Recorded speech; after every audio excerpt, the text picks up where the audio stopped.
Seguimos en El Observador TV. Vamos a hablar ahora de impuestos con el doctor Carlos Loaiza aquí. ¿Cómo estás, Carlos? ¿Cómo estás, Leandro? ¿Todo bien? Buenas tardes. Gracias por recibirme. ¿Mañana sale el consultor tributario? Sí, masivo.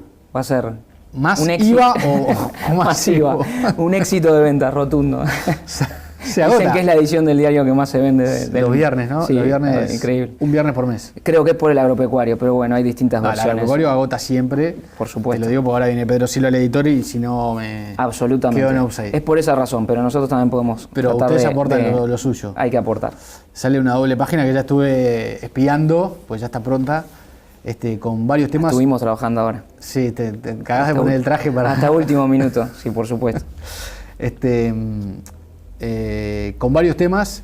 Uno de ellos, nuevas exigencias de la OCDE, un organismo que ha dado bastante que hablar en Uruguay en los últimos tiempos, ¿no? Sí, y que sigue allí haciendo de las suyas. Creo que el Uruguay vio la peor de las caras de la organización. Tiene otras muy buenas. Yo el año pasado publiqué un libro sobre el proceso que entiendo que debería seguir Uruguay de converger hacia la OCDE. ¿Qué es la OCDE?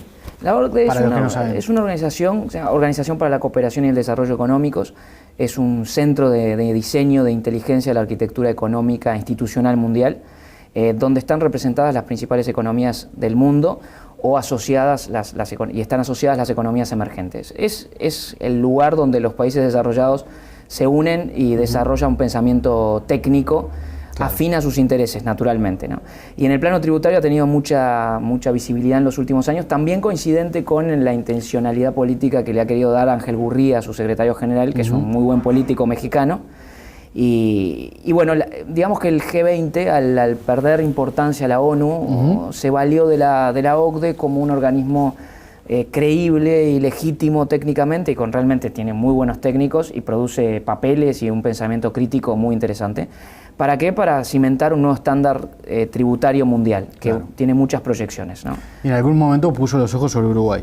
Sí, nosotros la vimos, creo que hubo al principio un sojuzgamiento de la importancia que iba a tener la OCDE y el G20 en este nuevo impulso, y eso dejó mal parado a Uruguay, que se había apostado a una fórmula un poco ambigua de estoy en la plaza offshore financiera, pero al mismo tiempo quiero recibir inversiones.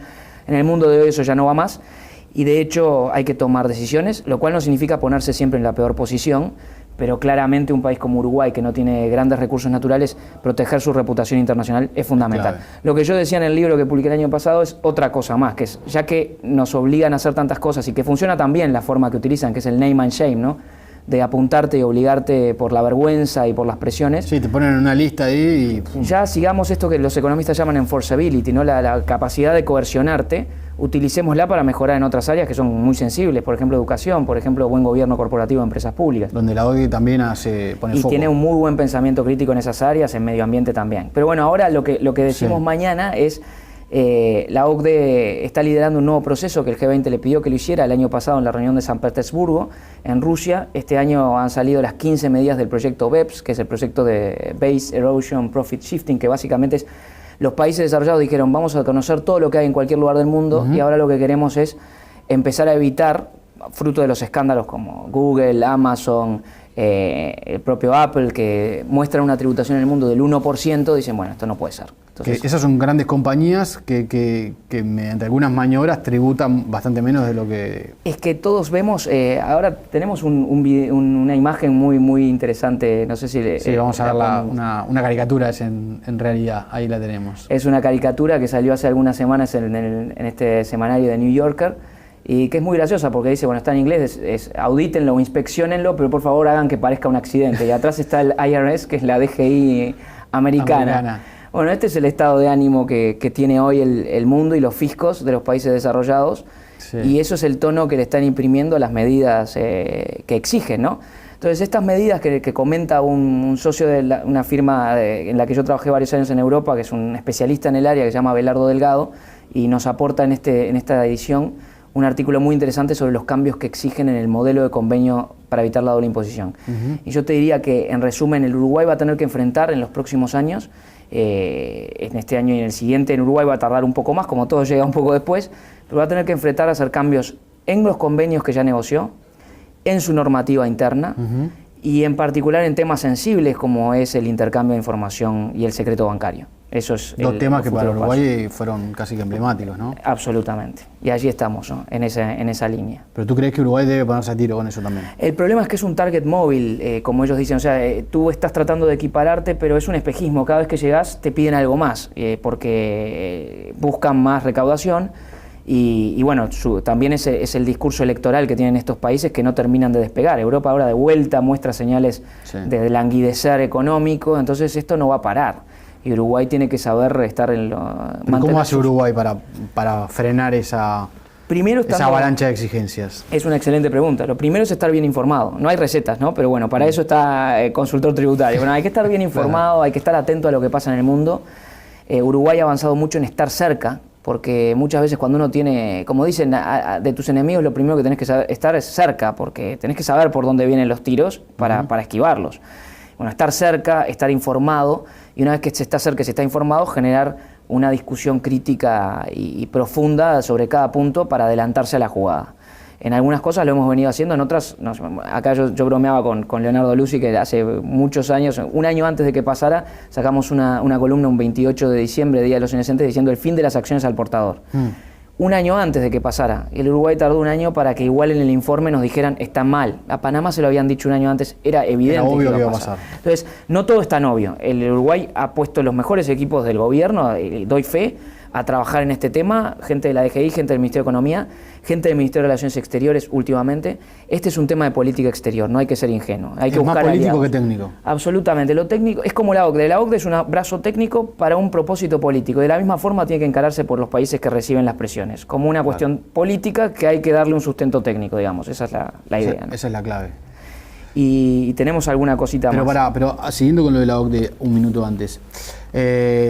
Hay algunos vacas sagradas del Uruguay, como por ejemplo el secreto bancario. ¿Está en juego? ¿Tú crees que eso está en juego en relación a la evolución de las exigencias de OCDE? Sí, definitivamente. El futuro en materia de exigencias es el intercambio automático. El intercambio automático está inspirado en el modelo de FATCA, que es una ley americana extraterritorial, hace que los fiscos de cada país reciban anualmente la información de estados contables, movimientos de fondos de todos los contribuyentes y lo intercambien en forma automática. O sea, esté a un clic de la computadora de cada fisco ver los movimientos de cualquier país. Ahora se está implementando naturalmente, lo factible es en la Unión Europea, pero tiene un grado de integración muy superior. De aquí a que llegue, pero bueno, es la intención. Exige además una gran inversión tecnológica, en software no es fácil.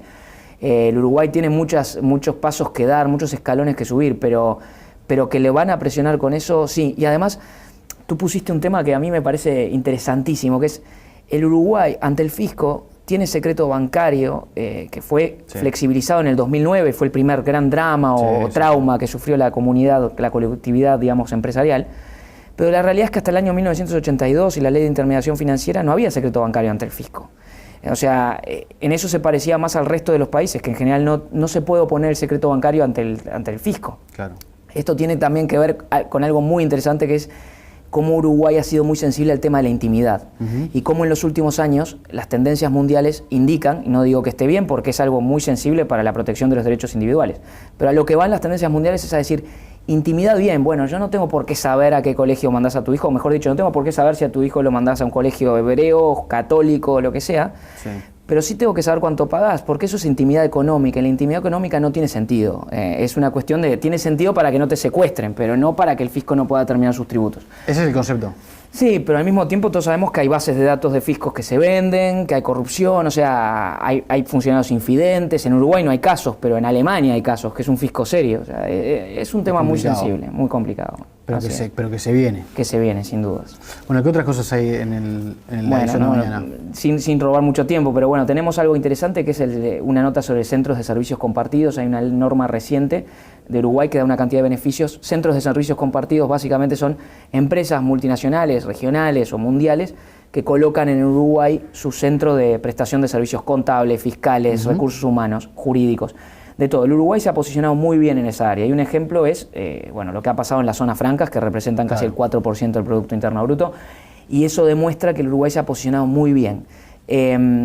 Problemas todavía que tiene Uruguay, bueno, esto tiene que ver con el avance de la OCDE también.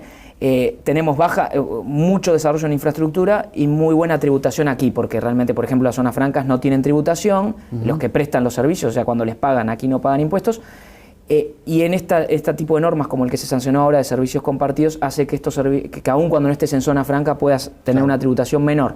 El problema es que cuando te pagan muchas veces te retienen.